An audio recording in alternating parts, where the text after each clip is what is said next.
I hope y'all are doing well. This video is going to be a collection of a few hunts from me. One of them, I went to a home site that I had been to before, probably about a year and a half ago with the T2, and I basically cleaned the place out of anything over a nickel. So, I mean, the place was really good to me. I ended up getting, I think it was like 3 Indian heads and a few silvers, but there's quite a few relics as well. Like I said, this is about a year and a half ago, but I decided to go back because I was like, you know, I haven't been there with the Equinox, and I wanted to see if I missed anything. And you'll see I picked out 2 targets that were pretty amazing at this home site. And then the rest of the video is going to be basically me at high school football field slash play area that the school is no longer there, but the play field is still there. Now, I've been going to this field for 3 years now, picking it out, you know, after heavy rains or whatever, and I think I've cleared out all the silver I wanted to say I had, but there's still surprises at every single field you go to. But I've been looking for gold, and if you know that if you look for gold, you got to dig absolutely everything. So anything above foil I've been digging, and got quite a few surprises, so hope you enjoy this video. Alright, I'm going to do this quick. Alright, let's see if you can see. Alright, I got a 13, 14 real deep, choppy. This is laying like this. So, I've been over here about 5 or 6 times, just cleaning up signals. And I got a buffalo. I don't know if you can tell, it's kind of dried off, it's got a little crappy, but the date is in 1919. There's actually a date on there, so pretty stoked about that. Got a 100-year-old nickel. Don't find these very often. Okay, I'm using a new program. I'm using a lot of beach mode, and I've lowered the recovery and raised the sensitivity hardcore to try to get anything I've missed. And this yard right here, I've been here before, but there's so much iron it's impossible to get in between anything. Well, I dug down here and I got a really good 26, 27, but it would only hit from one direction, meaning there's a lot of iron in the hole. And I run the pinpointer, there's a whole bunch of iron. Well, I come back through here, I don't know if you can see, there's a little bit of a shine. So it looks like I got a little bit of silver potentially. Holy shit! I mean, crap! That's a Barber. I've only done 2 Barbers in my life. Oh my god! No way! Oh, that is amazing. Looks like a 1908. Wow. Looks like I might have gotten it a little bit on the backside. No, it's just shiny. Oh my god, that is amazing. I'm not going to rub this anymore. I haven't found Barbers. I think my last Barber was like a year and a half ago. Holy crap, that thing was not deep at all. 3 inches maybe. Wow. I am super stoked about that. Let's see if I get in the sun a little bit. I'll clean it up and show y'all later. Alright, here's that dime cleaned up. This is about the best detail I can get off of it. Whatever it was in is stained to the silver hardcore, but it is a 1908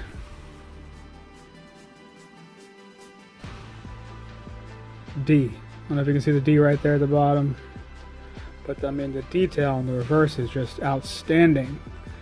It's unfortunate that she's you know, stained like that, but still see some pretty good detail through there. I'm just super happy to have it. It's my first Barber this year. Hopefully I can get another one. I never see these around my area, just because my area is like so poor way back when. People, you know, when they dropped a dime, they definitely look for it. So it wasn't usually right around like World War II when people started really losing stuff and not picking it up. So most of my finds are from World War II. This one is definitely dropped probably in the teens or 20s, so I'm super stoked to find it.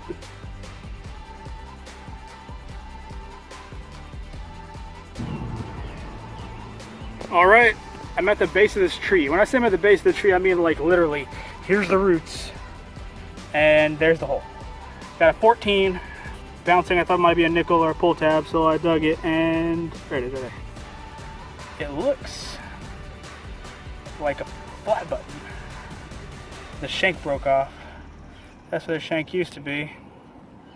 And there's the front. So I'm gonna go toss this thing on the tumbler since the shank's broken off anyway. It really isn't too much value. Maybe I can get a back mark on it so I can get a roundabout time, but I love finding these things. I never find them very much. I always seem to get in the 1900 spots. I never really seem to get anywhere with a lot of 1800s action. So when I do, I get a little excited. So we'll see what happens when I clean this up. But Yeah, I'm just happy I got a flat button, so. Oh, it's a good day. All right. Came out here looking for some gold out of this old ball field, and I'm digging all the weird, low, crazy tones, and I got a 12. That's pretty solid, and out pops buffalo. Now, I haven't dug nickels at this place yet, so if I had to take a guess, it's going to be a lot of these, but I definitely pulled a buffalo out, and I cannot read the date for the life of me, but I can definitely see the buffalo on the reverse, so I'll clean it up and let you know.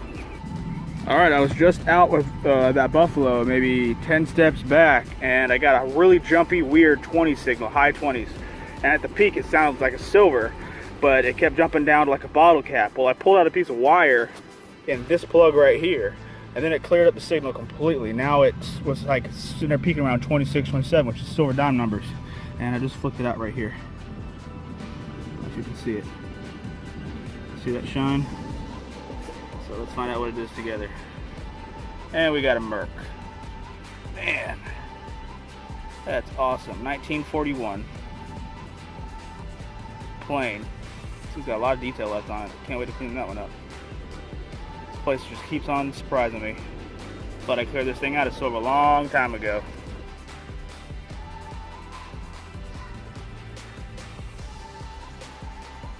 Alright, I thought I was digging another shotgun head stamp because that's what seems to be down really far at 15, 16, and I ended up pulling out I guess a button. The backside didn't look like a button unless something broke off, but I mean, it looked like there might have been two things right there.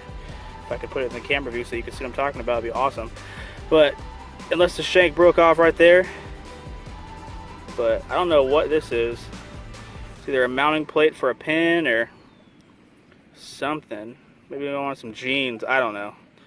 I'll do some research and I'll let y'all know. I'm back out here at this field. It's got a really weird, choppy 20, 25. I mean, this thing was jumping around like, you know, stepmom at a Nickelback concert.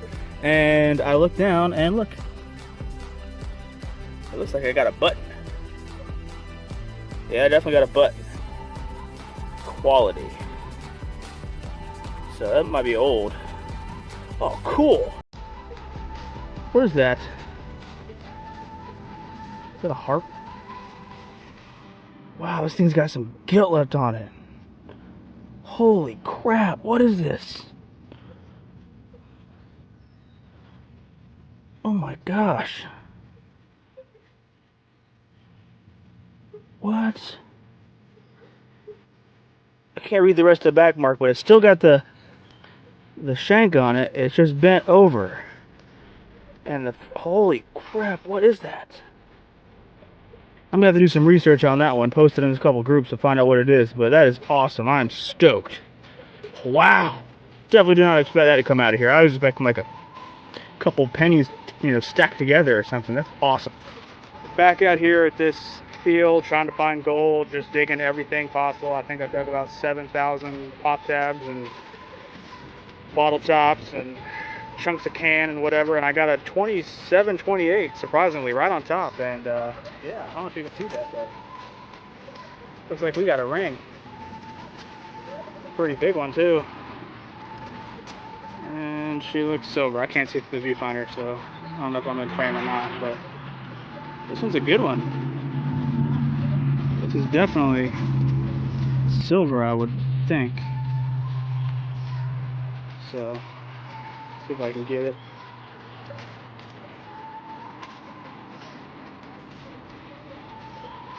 It says Thailand 925. So, yep, we're silver on the board. Wow, today's a good day. All right, welcome to the wrap up. This is going to be real quick and easy. I ended up getting 5 pennies or wheat cents from the 50s. Ended up being 5 from the 40s. I got one 1935 and one 1919. The one nickel from the park is plain. I can't read the date on it. It's pretty worn down, so most likely was, you know, rubbed off before, you know, I even lost it. And this one being the 1919 I found at that home site. You can still see it barely, but the reverse cleaned up really well on it. So I really like finding buffaloes. You never really find them, so I really enjoy it. I also pulled a suspender clip, I guess, cover. You can still see some silver coming through there, so it was definitely plated at one point. These little cover thingies that I have no idea what they actually are, whatever. You can definitely tell it's a field for the school because I got a little South Carolina Band Award, South Carolina Band Directors Association, little band award, so that was pretty cool. As you'll see, let's see, I pulled a 1974 penny, but you see the little counter stamp, South Carolina. I like pulling these out when I'm cornrow hunting, and it was really surprising to pull it out of the ground. You could definitely tell it was mounted to something at some point, but I like the counter stamp, so I'm going to keep that one. Got a cool little bullet. You can definitely tell this thing hit something hard because the lead is oxidized through hardcore. Perfect mushroom almost. I wonder what it hit, but it's weird, all the bullets I pull out of these school fields. You wouldn't imagine they would, but I guess people shoot them up in the air and they come down. I got 4 buttons. This one I actually didn't figure out what it was. Same with this one. This is that flat button. It didn't clean up near as well as I thought it would. There's no back mark on it, but that's probably 1800s. And this one is a band button. They say it's from the U.S. Army marching band, but I think some schools used it too. It's superior quality back mark. I'm going to assume right around World War II. I got a nice little brass ring. Cleaned up pretty nice. And here's that ring that I pulled almost right out of the surface. Obviously some cut glass, but it's sterling, so I'm pretty excited about it. Well, I hope you enjoyed the video, and I will catch y'all later.